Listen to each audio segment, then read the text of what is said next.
Si une guerre nucléaire éclatait ce soir, il n'y a qu'un seul pays sur Terre où une place dans un bunker était garantie à chaque citoyen.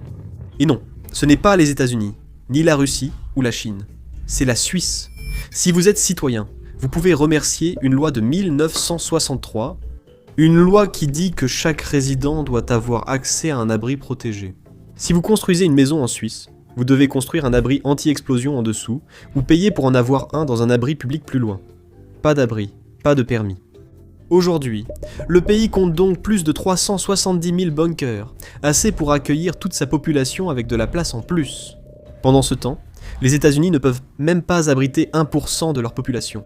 Dans les années 60, le gouvernement a installé les panneaux jaunes, signalant les abris, et organisé des exercices, mais a refusé de construire un réseau de bunkers publics, car protéger la majorité des Américains aurait coûté des dizaines de milliards de dollars.